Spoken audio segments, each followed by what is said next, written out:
What is up? I am Miguel Antonio, and this is the Live and Create podcast. It's where I interview artists and entrepreneurs about what it means to live a great life and create great things. On today's episode, we have Chad Bourquin. He's the guitarist and founder of the band Big Time Grain Company, and he also owns and operates the events and booking agency called Generation Relevant. In the midst of all that, he's also working in new technologies, and these new technologies have the focus of identifying the actual frequency of the COVID-19 virus with the hopes that in the future, we'll be able to eradicate this idea of lockdowns and keep people safe. We hit topics from success routines to time blocking and the absolute necessity of following your passion and so much more. Hope you guys enjoy. The Live and Create podcast.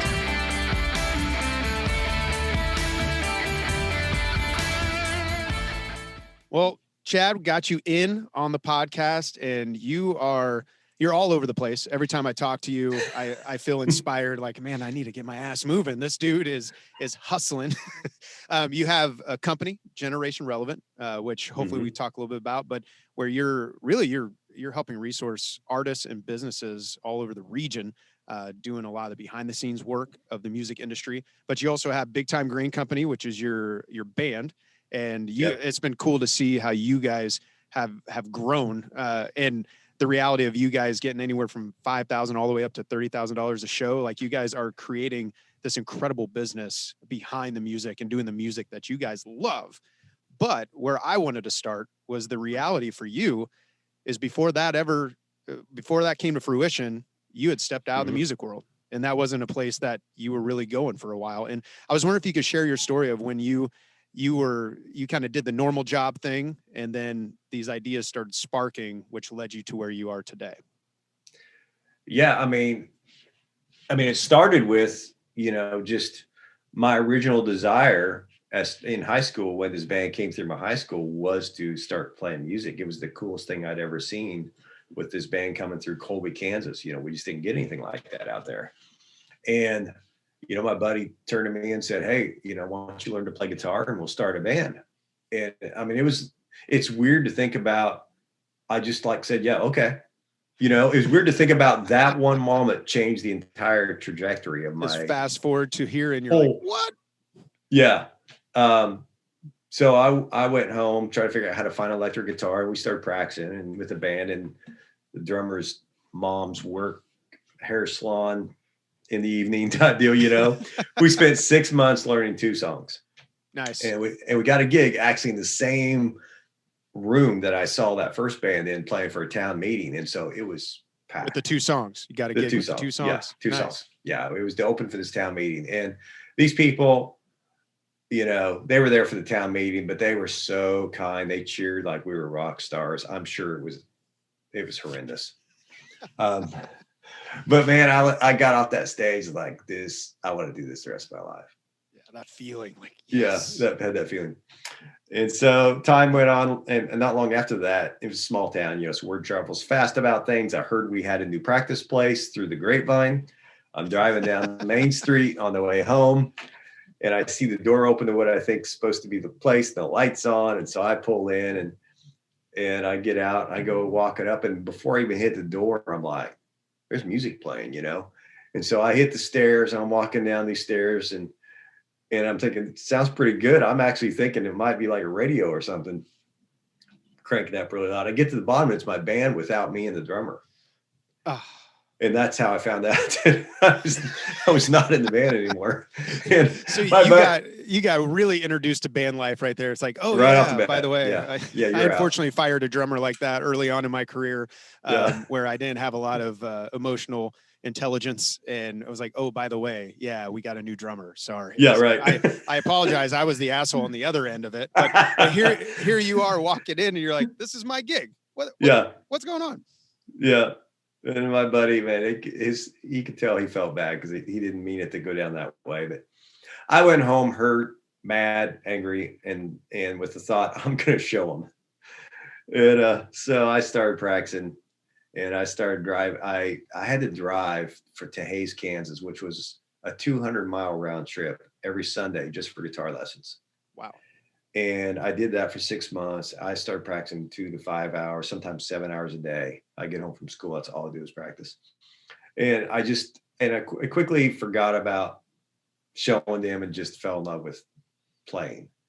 Eventually got picked up by this group that was playing like every weekend. They were weekend warriors. And eventually I started out going to community college and went to K-State. And then during that process, we as a band had decided that we were going to go full time. But I remember that conversation with my dad before going to college of him saying, you can't do music as an income because you'll never make enough to live on unless you want to be a teacher. And I remember that upsetting me, thinking he's doesn't know what he's talking about. Right. But that came back to haunt me later in my career. But anyway, I said, well, I'm going to show him. Here I am showing him again. I did a lot of that as a young. That's your musician. motivator, man. Whatever you can find that fire. You're like, oh yeah, I got this. Yeah. So this band that I was in, we ended up we did go full time. Sorry about the dog if you hear that, but that's all right. We've had a lot of dog and cat cameos and all sorts of things on the podcast. So we did end up deciding to go full time, and we were doing really, really well part time. We were making great money part time. We decided to go full time, and we had this agent. It was Omni Entertainment here locally, and he booked out like just all these dates. It was a different time back then. You could go into one place for 4 to 6 days and just stay there and play the whole time. Wow. So we get booked in this dive called the Nightlife in Independence, Kansas, from Monday through Saturday. And we go in there and we sound check and all this. And it's a pretty heavy hard rock place. And we were not that. And we got fired the first night. We got a call the next morning. Said, he fired you. He said you were not heavy enough. School, they quit jobs, they quit all this stuff. Hold on one second. Could you just say the 2 sentences before that? It cut up for some reason. Oh yeah, we were, when we got that call that we were fired, we were like, what did we do? Right. Everybody just quit jobs, they quit school, they quit all these things to do this full time, and we don't even make it. So the whole week was second guessing ourselves, Oh, I bet. But we were in Oklahoma. Hopefully my internet connection's all right. I might have to have some kids get off the computer here a little bit. We got booked in Oklahoma the next week, and it went amazing. And then from that point on, we traveled like 4 to 6 nights per week for like 5 years. Wow. And so you guys were hustling. We were, yeah. And it was an amazing experience. Didn't make much money, but we had a 3-man road crew. I didn't even tune my guitars, I just show up and play. Felt like a legit rock star. You're like, wow. Felt like it. Just I wasn't paid like it, but everything else was there. Had the lifestyle, none of the extra perks behind it. But I could pay for my guitar strings, my food, and my 9-volt batteries for my wireless. So about 4 years into this, our singer at the time was married, and he just kind of hit his end, and he walked out in the middle of the week. In the middle of the gigs that were booked? Just saying, yeah. Oh yeah. Oh wow. It was a week. We were booked here in town, and it was on a Tuesday night. We were supposed to be there the whole week, and he just left at the end of that night. Man. And man, I hadn't learned a lot of things back then. I felt wronged, was angry, upset. And, but my dad's words came back. You can't ever make money playing music. And I remember thinking about that, like at 2 a.m. Mm-hmm. Rolling as a tape almost. Yeah. And I'm like, man, I guess it's time to go find a real life or something, right. A real job and that sort of thing. So I spent the next 15 years doing 3 different things. One of those, the first one, was becoming an entertainment agent. I went to work for Omni, and I did that for 5 years. And I enjoyed that, but it was a different type of booking at the time because it was all clubs. It was a hard way to make a living. There wasn't much money from an agent point of view, and there was a lot of turnover. And a lot of club owners would always try to go around the agent. So there was a lot of that going on too. So eventually I just got tired of that. I sold vitamins for 5 years. that was quite an experience. And then I had an advertising company for 5 years. Was that Advocare? Yeah, was Was that it? care? Yeah. It was. Okay. I actually, Yeah. I tried to start that and then like just kind of got distracted and went into a whole other different Yeah. like direction. But I tried knives and vitamins and all sorts of things. So, but Right. then so you started your own ad agency, if I heard you right, or did you start working for somebody else? No, well, there's a whole story there. It ended up being my own because I joined a company that was on its way out of business. Okay. And I didn't know it. And we had this specific door hanger product that was full color, and crews would deliver this advertising. It was competing with like a Valpak, and so we'd sell ads on this thing. It was the easiest thing I'd ever sold. People would buy left and right, and but she was taking the money and not honoring the contracts. And so I had all these contacts. That's a kind of business model. It's kind of, yeah, not a good one, but. So when it all went south, I went and found I had a buddy that said he'd be my business partner. I went around and apologized to everybody and said, hey, here's what happened. If you give me 2 months, we're going to start this ourselves and I'll come back and honor your agreements. So we started that company and doing that. And it went really, really, really well. I was just taking orders because people loved this thing until the 2008 crash. And that's when, one of the first things business owners were cropping was their advertising, or they were going to cheaper options, which was like Valpak. And so we hung on for 2 years, died a slow death. And at the end of that, I was in my studio that I had in my basement at the time. And I remember sitting there thinking, I can't do this anymore. I am going under. I'm miserable.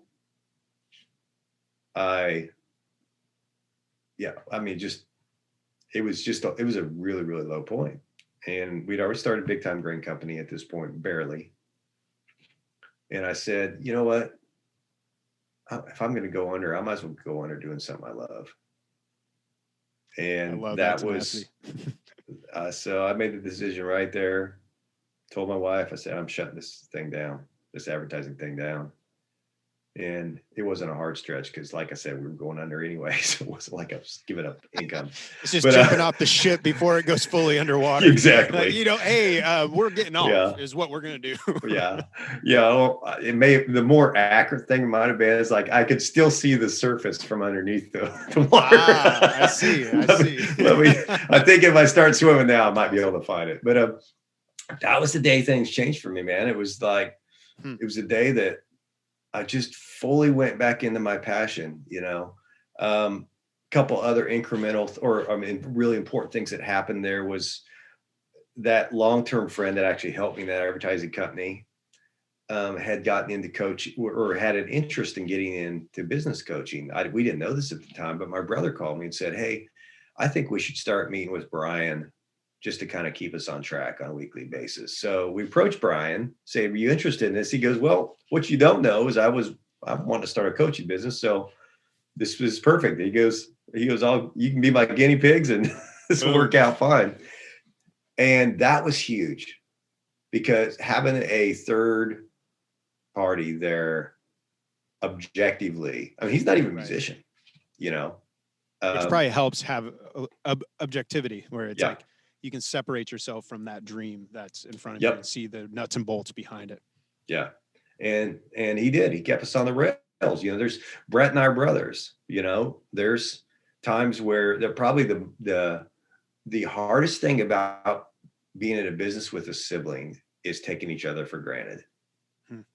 Where it just becomes a business relationship, essentially? No, we haven't let go of.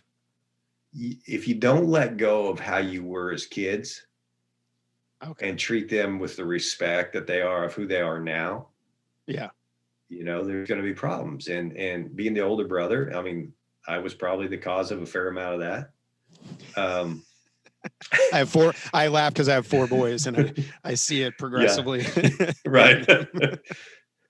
So, but Brian helped us work through that. And he helped keep us on the rails. And, we would sometimes go through weekends. We're like, man, I'm not sure that we're going to pull through this. And Brian would pull us back on. And so we eventually figured that stuff out. And we became, we've always been best friends, but then we became best friends and effective business partners at the same time. And we still are to this day. I mean, it's not just Big Time Growing Company. We're partners in about everything we got going music wise. There's a few things we have separately, like I have the agency and he has a video company.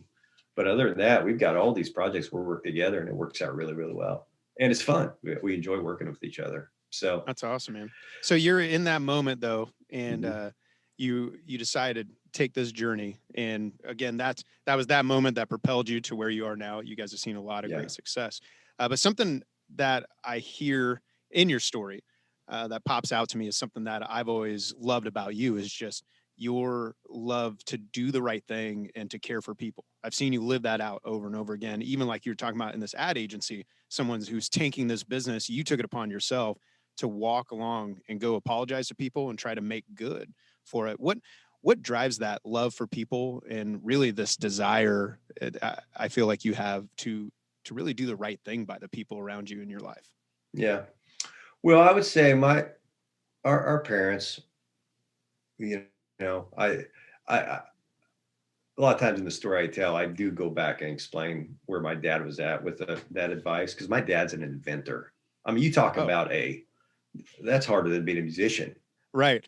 And he had a real letdown in his inventing career where he got to this high.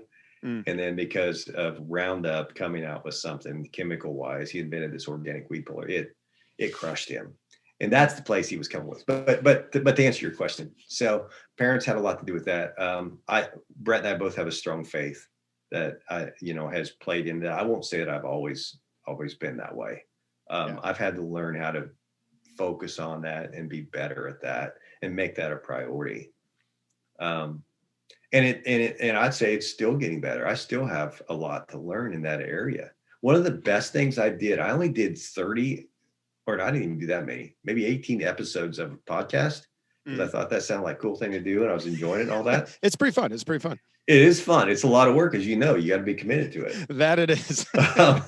But you know what it did for me more than anything? If I got nothing out of it other than this, is it taught me to be a really good, even better listener Mhm. and a better question asker, and created even a deeper desire to want to know what drives people, Right. what makes them tick, and this curiosity developed out of doing that. So, man, my recommendation was like, man, everybody should do a podcast, even if they never published the thing, because that Absolutely. skill and that desire to do that has played a great amount into other things, Well, just that's I wrestle with from time to time, like Mhm. because the amount of hours and the things I'm seeing I need to do behind the scenes to make it more effective. I'm like, man, should I be doing this? But every interview I do, I walk away going, I got to figure out a way. I got to make Yeah, sure I have systems in place to keep executing. Because each time, like you said, I feel like I learn so much about how to do it and how yeah, to converse with people, but also just of other human beings out there. yeah. But yeah, Well, you're really you. good at it too, man. Oh, thank you, man. I Yeah, appreciate it. But yeah, you have always seemed to, at least as long as I known you, I think we've known each other almost a decade now, I yeah, imagine. And you've always had that piece to you to invest in other people. You were a key part of any of the success my previous band had, and I still enjoy working with you with the solo things and all the stuff I'm up to. But that's pretty cool. Is your parents instilling that in you from the beginning, but then also here you are needing to work on it day in and day out. What from the podcast itself, what were some of the things you learned by doing the podcast? Any kind of tactical things when it comes to talking to people? well, it's easy to drift off in conversations and especially Zoom conversations because I started this during a pandemic. So, um, Yeah, I feel you. I feel you. um, actually, I started before that, but anyway. We did a lot of Zoom with it, and it's easy to drift off. So it takes focus and effort to really engage and hear not what the person's always verbally saying, but what they are meaning to say. Hmm. Because a lot of times people, especially people that are that process things out loud. I've been, so I feel like those have been my leg weights that have trained me over the years. Our coach, Brian, is one of those guys. The first time I met Brian 23 years ago, Mhm. I ended up shortly after I met him through Advocare. I ended up on a plane ride home from Dallas with him, next to him, and I could not get off there quick enough. If you told me this guy was going to become one of my best friends in later in life, I was like, there's no way in hell. Was he just super talkative or what? Oh, yeah. He's just on. I mean, going and going and going and going. He sat down to ask me advice on something, and I don't think I ever talked. Interesting. And it's like the people in class in college who'd raise their hands and they're like explaining about their 10 minutes of life and then ask some side little question that wasn't even that big of a deal. Right. And it's a very expressive personality, and it's very animated. Well, yes. What do? I marry the same personality, And so I've had 23 years of these two people in my life that I have to listen to what they mean and not what they say, because what they mean many times is not what they just said. Right. Well, and it seems like there's an art in conversation as well to help people tell. In a way, it's helping people tell their own story and helping them craft and shape. And I think that every conversation can sharpen that. That's funny though. You got your business coach and your life partner who's living every day with you, helps you get those reps in. I love it. And this whole thing that I talked about with this COVID scanner opportunity, the guy ahead of that is like, you take my wife and you take Brian and you put them together, and I think he still surpasses that. Wow. I'm like, okay. So it's all been training ground. It's been training ground. Well, so let's jump into that real quick. I don't know how much, because I know you got this thing going on in the background. I don't know how much you can talk about at this point, but you are just the serial entrepreneur. You see opportunities, you find a way to bring value to it. And so during 2020, you get this interesting opportunity. You want to talk a little bit about that with this COVID scanner that you're working on? Yeah, and I can actually talk a lot more about it than I could even a couple of weeks ago. So okay, perfect timing. Yeah, so I through LinkedIn and this music, working on this music licensing side with my brother, it's all about the songs and then also about the relationships, developing relationships. And so I get connected up with this guy named Scott at the, I think, end of 2019 because he's got some Netflix connections. So I ended up on the phone with Scott for an hour the first day. And we talked about farming and tech and music and all these things. But he was telling me about this technology that could scan crops from a satellite and find disease down to the plant. I said, well, we're a country band playing for all these big country or farm organizations. So I've got a few people to hook you up with. So I did that. So then the quarantine hits, which I told you this was the funny thing is Brett and I also launched a course on how to that's right. teach people how to make more money playing live music that we released live music right goes before away. the quarantine. Yeah. Which is a great course. I went through it myself, learned a lot. I even applied it on the tour I did right before the shutdown. Awesome. It's coming back though, man. It's coming back. It is. Someone will use it. Someone will use it. So besides music licensing, which we hadn't gained any traction on at that point anyway, everything in my life generating income was connected to live music. It was playing live, it was booking live shows, and then even this live course we were working on. So when the quarantine hits, about a week into that, Scott sends me the information on this same technology that's been used in NASA for like 15 years, but it's a handheld version that will identify the COVID virus. And I'm like, well, I've got time, so let me just dig in and help with this. And which is such a huge opportunity. Like, as you explained it, the original technology from a satellite, it could identify disease in a field on a blade, right? If I understand. Well, that's what it's going to be used. What it was originally created for was to identify cracks in satellites from ground-based telescopes for NASA. Okay. So NASA's used it for 15 years. Wow. They use it to discover exoplanets, all kinds of things. The DoD has used it for 10 years. They use it to to identify warheads, that are lighting. They can identify a warhead anywhere in the world at the point it just begins to heat Wow. up, and know that that's what it is. That's And then wild. they use it for a lot of things that we're not privy to. Um, so, um, We'll find out in 30 years, yeah, like, we oh, will. that's what they're doing. It'd be a Netflix show. Um, I love it. so anyway, I started helping Scott build this out, and I've helped him put a team together. We've got a team of about 20 people on the marketing side of this that are helping bring this to market.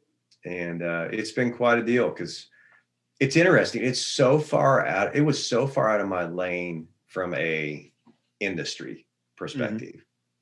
I mean, I didn't even care about science in school.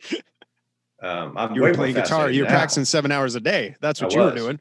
But here's what's so cool about this is a lot of this technology still goes back to sound.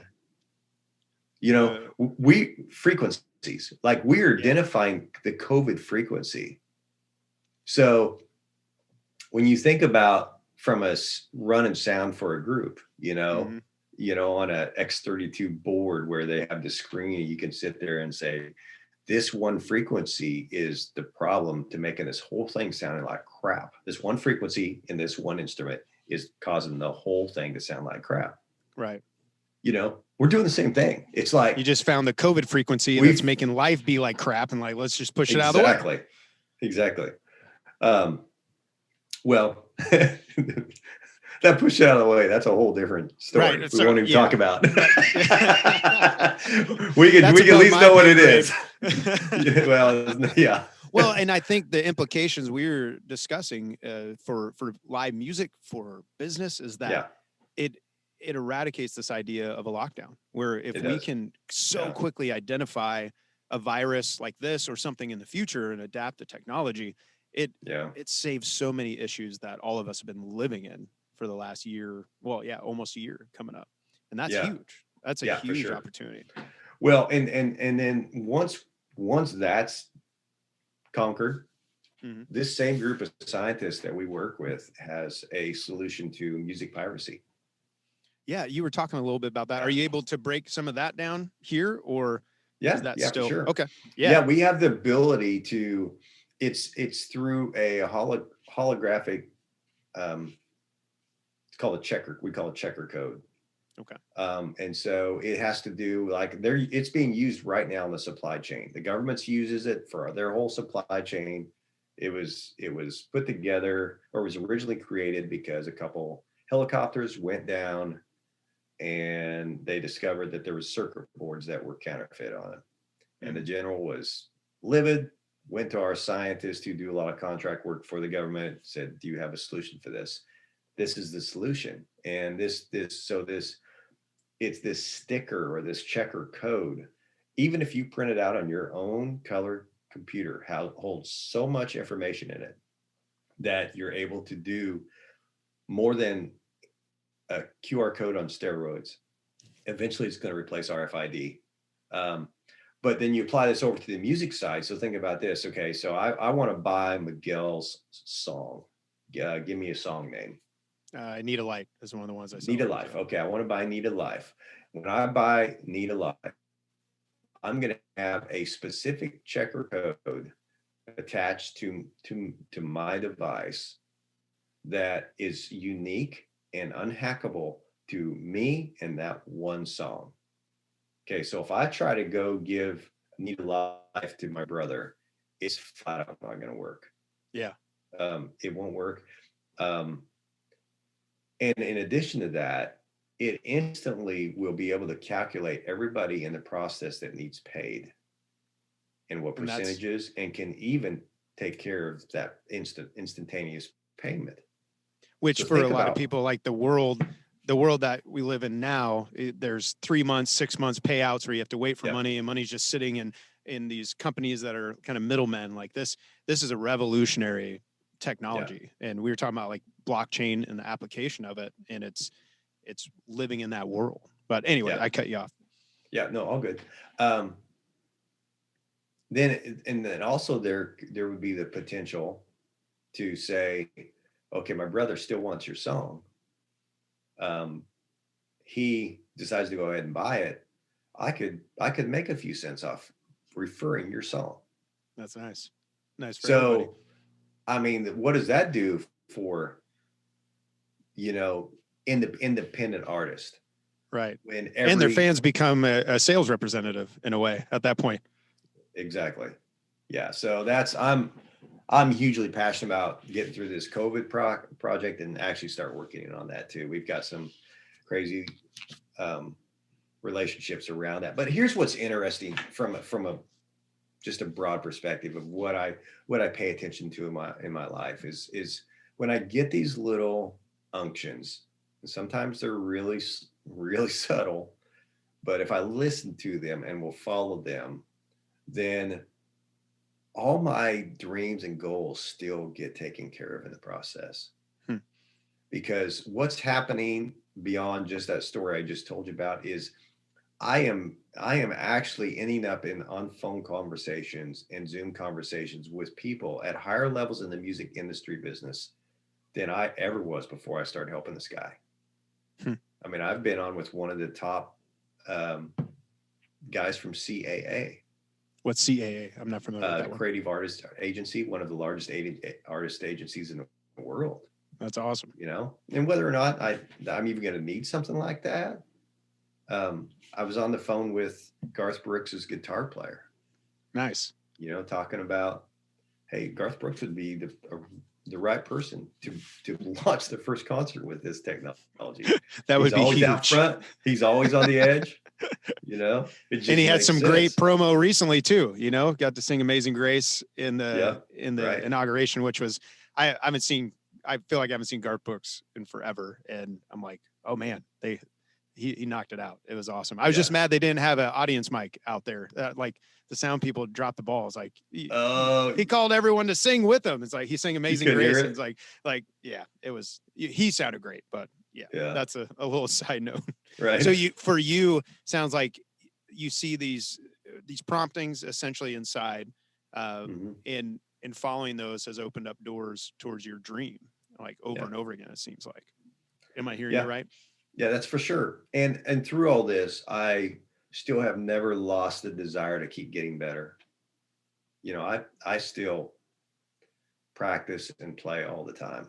One of my favorite things to do as a guitar player is I will hop on and learn something on YouTube or Facebook from somebody generally quite a bit younger than me, and learn like a new technique. And then I'll hop on YouTube and just hit backing tracks and just work it. And I'll work it through every key and just learn these new. I still to this day, time disappears for me when I do that. You know, well, and kind of the practical nuts and bolts, because you have so many things going on. And I think a lot of artists and even entrepreneurs struggle often trying to figure out how to structure your day. I'm constantly moving things around on my calendar, trying to figure out, okay, how do I fit all the pieces together? What are the priorities? I know one thing we've talked about is the idea of focusing on what you're greatest at, like what's your deepest gift in a way. How do you structure that? How do you make sure you keep this passion and your growth in music front and center, even while you work on things where you're talking to people from all over the world for big science projects and those kind of things? Well, so I'm going to tell you the right way to do it. I won't tell you I do this all the time. Right. My brother's actually better at this than I am. He's gotten really good at this, but it's called time blocking, where you just basically say this amount of time is designated for specifically this, and I will not let anything interrupt that. Not a text, not a phone call, not any of that, you know.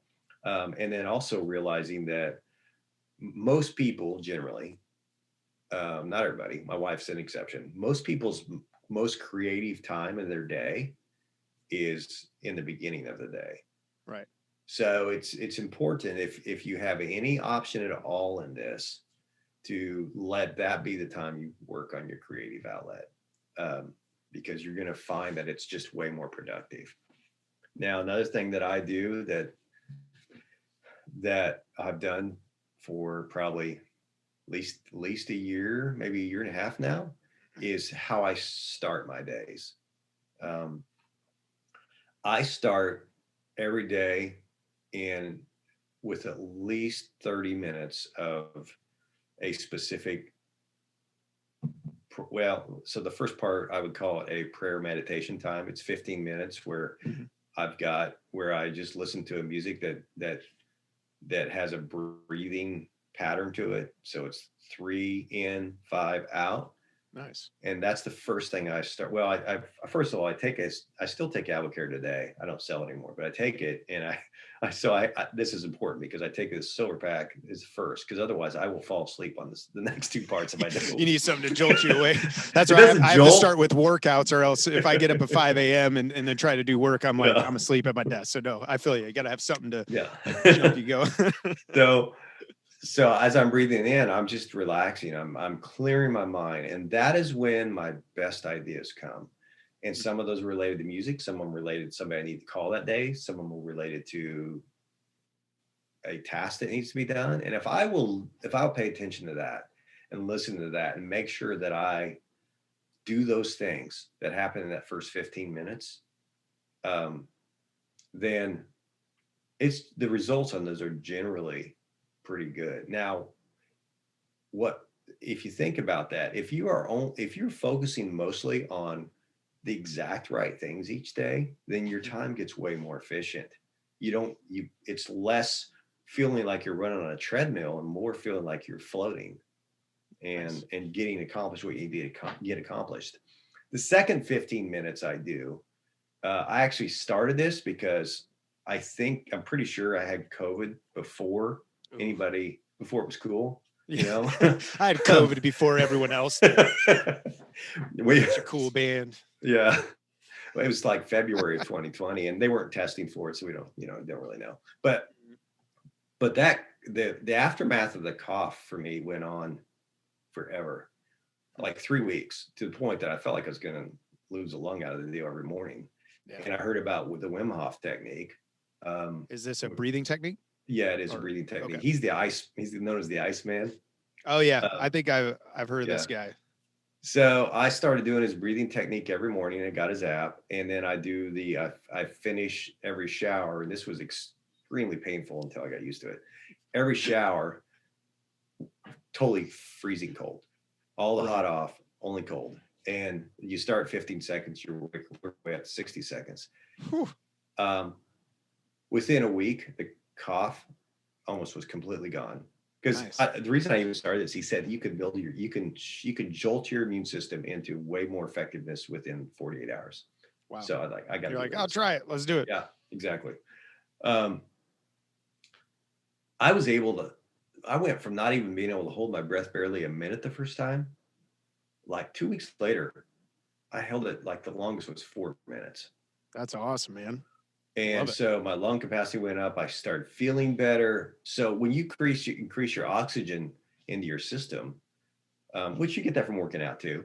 Well, that's part of it. I need to check out this app because I'm working on a lot of breathing techniques in the pool, just because the long distances of swimming, the more you can control that and not freak out when the carbon dioxide builds up, the better off you are. So this sounds really cool. Yeah, I'll send it to you. But it was free for a long time. Then he started charging. There's a free trial on it, but I was like, there's no way I'm stopping this. Right. He had you in. He had me. Yeah. So clarity in your thinking is a big part of, taking care of yourself is a big part of getting to your dream. Because if you don't have the energy and the focus, it's going to be hard. I feel you. Especially if you're still working around a job. Oh yeah, and trying to balance that. So many artists, so many musicians are dealing with that. Like, how I got 4 hours here. How do I do what do I do? How do I make the most of it? And it does seem like that for me. Like when I have I think of them as like you put the big rocks in a jar. It's like if I get the big rocks in, then everything else I could pour sand in and all the other little things kind of fill in. But all too often I get distracted or stressed out by those small little pieces of sand, and I can no longer fit the big things in. So that's a great encouragement to block things out, make sure it's really happening. So when you think of, do you have one more thing to say there? Well, just thinking, I think the biggest thing is make sure that you're constantly doing the thing that gives you life. You know, Mm. I have found myself guilty over the years of skipping past the music side to do the marketing side, Mm-hmm. to make the music side happen. And then before a weekly passes, and I'm like, man, I'm not happy at all here. You know, Right. this is stressful. So anyway, go ahead. Well, and that's you've given me that advice over the years several times, even I think last week, where I was like, what do you think? Should I stop writing and do this for a while so I can focus on it? You're like, I don't know if that's a good idea. Is that going to make you happy? And it's true. There's times where Yeah. I had a mentor for years, and I remember he would ask regularly, are you writing? Are you Hmm. working on something? And if I said no, he'd be like, maybe you should just put things aside and go back to that for a minute and get that clarity and get that focus Yeah. you need, and really that healing in a way. So when you think of living a great life, like going more into the philosophical end of things, if you had to define it, what does living a great life mean to you right now? Living for each moment is when I do it best. That's what I'm doing. I'm present, like right here with you right now. I'm having a ball. This is fun. You know, this is fun for me. I'm not thinking about whatever I've got going on at noon, which I have something, but I'll have to look at my calendar to see what it is. Nice. So, and that has a dramatic impact on my playing too. You know, and that is not something that has not only not come easy for me, that has been a huge struggle of my life. You know, one of the things that I've had to overcome is this constant need to try to get to the end to get to the happiness. Yeah.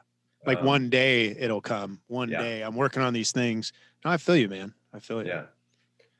Was there a moment that inspired that for you, or has it been a slow progression as you just done life and done business? Yeah, slow progression. I had to learn. I would say I've learned that the hard way, and had enough knocks on the head to make me more aware of it. So yeah, no, and my wife is really good. She's one thing about expressive people is that comes naturally to them a lot of times. You know, these three people in my life, they're pretty good at that. And Tammy, my wife, is really good at that. So she'll call me out when I need it. She drags you back into the moment. She's like, come on, right, get in this moment. And that's, I know for me, meditation was going on a journey in breathing and more kind of from a physiological standpoint of focus. Yes. That helped me a ton. And I remember one of the first times there was like a breakthrough of being on stage, and we were playing upstate New York or something, and we were right by this lake. And I remember in the moment just kind of turn around, and it's like it was one of the first times I realized, and I was like in my mid 30s at this point, like this is one of the first times you just kind of relax and enjoyed this moment. I could see the sun setting while we're playing a song, and all of it was just happening. And I was like, I got a taste of that. It's like, oh man, I want more of that. Yeah. How do we live in that? Well, and boy, you hit on something big there, because when you hit that moment, then you get to take the audience with you. Right. You know, if you're not there, and like me, I'm like, what I used to do is I used to think ahead, the next song. I used to think transitions, choreography. I wonder if the merch person is getting, got all the fun. That sounded weird on the sound, I'm like, all the wrong things, Right. And that subconsciously affects your audience. And where if I'm in the moment, then they don't know what's causing it. They don't know these things are going on, but they will either benefit or not benefit. Yeah, it's like they get 80% there. It's like maybe all the technical abilities, all those, but there's that extra thing that just takes it from good to great for artists, I think, on stage and really in life. So I love it, man. Yeah. When you think of creating great things, how would you define that right now? Wow, creating great things. What I'm really having fun with from just a guitar perspective now is because of technology and things like I've got a Kemper profiler now. I'm jealous. I want one. It's on the list of things I need. I'm just going to say list of things I need. So yeah, need is right. Because I can now, I'm completely mobile with my studio. Yeah. So if I want to be in Hawaii looking at a beach, it is not going to be out of the realm of possibility to just take my studio with me. It's not That's that amazing. big, with the Kemper that and some headphones and a guitar. Um, so that's exciting to me. Working on, I'm starting to get a lot of different opportunities to play on other people's projects, which is fun. When we started the country band, I started actually as the singer. Um, my brother was working on something independently, and I said, if you help me play bass on this, and I'll help you with your project, and then whoever gets where we need to go first, we can help the other one. Right. So I was helping him one day with a drum. He had a drummer come in and play this part, and then he threw down a rough vocal and then left. And I went back and listened to that. And like, son of a bitch. Well, he has a perfect country voice, man. He And does. just his Yeah, I'm low like, end that and the way rough. he expresses there was like the first time I heard one of your guys' tracks, I'm like, damn, he's got perfect country voice. That's great. Yeah. So, and I've never heard you sing. I didn't know you were first the singer in the band. So Yeah. Well, it didn't these last years. very long because once I realized, I remember sitting down there singing, trying to sing a original part 100 times and it not sounding the way I thought it should sound. Right. And I was probably pretty hard on myself, but when he sang that one time and it sounded like what I wanted to hear in my head out of my own voice, it's like, well, this doesn't make any sense. Plus, I recognized that when I had an opportunity to get work on something to get better, I never chose vocal. I always chose guitar. And so I recognized that too. So I went back to the woodshed because I was like, at that time, the guitar player we had, our schedule was getting busier than he could handle. And so he was looking at kind of bailing out. But I was a rock guitar player. Yeah.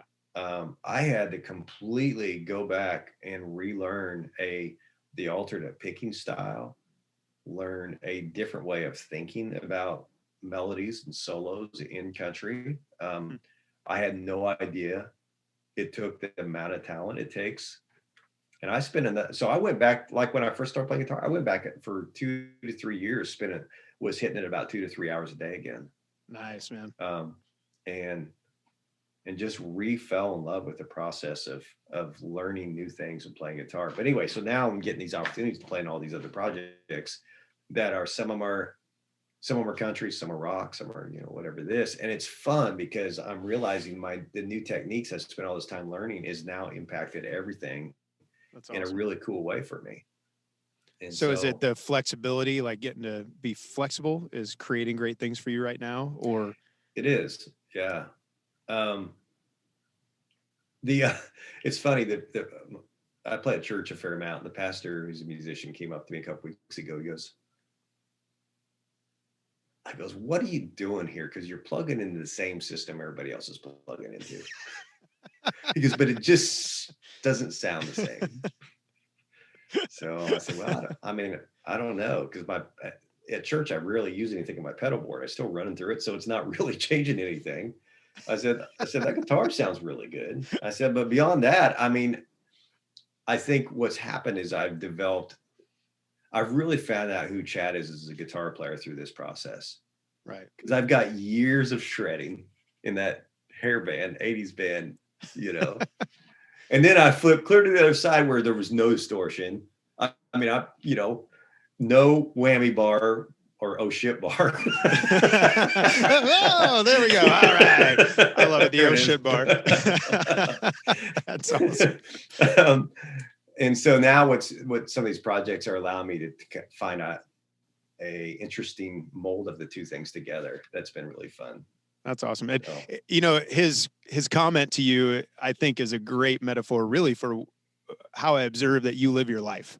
Like you have the same guitar as, same sound system, and you're getting this extra sound that they're not used to.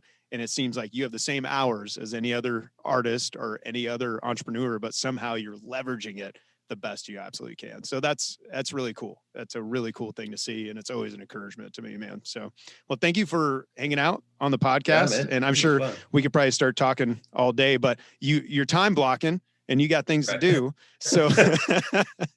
So, yeah, until next time, man, I appreciate it. Dude, I want to encourage you. You are really good at this. Thank you, man. I appreciate it. That means a lot. I've had done quite a few of these, but you're just like, man, you're in your zone here. Thank you. Well, I appreciate it. Your encouragement in the past has definitely pushed me towards this too. And it'll be cool to see where it goes and how it impacts people. So we have a good day, man. And I'm sure we'll be in touch soon. Yeah. Thanks, Miguel. Peace. Thank you for listening to the Live and Create podcast. If you like what you heard, make sure you subscribe and leave a comment or a review. The Live and Create podcast.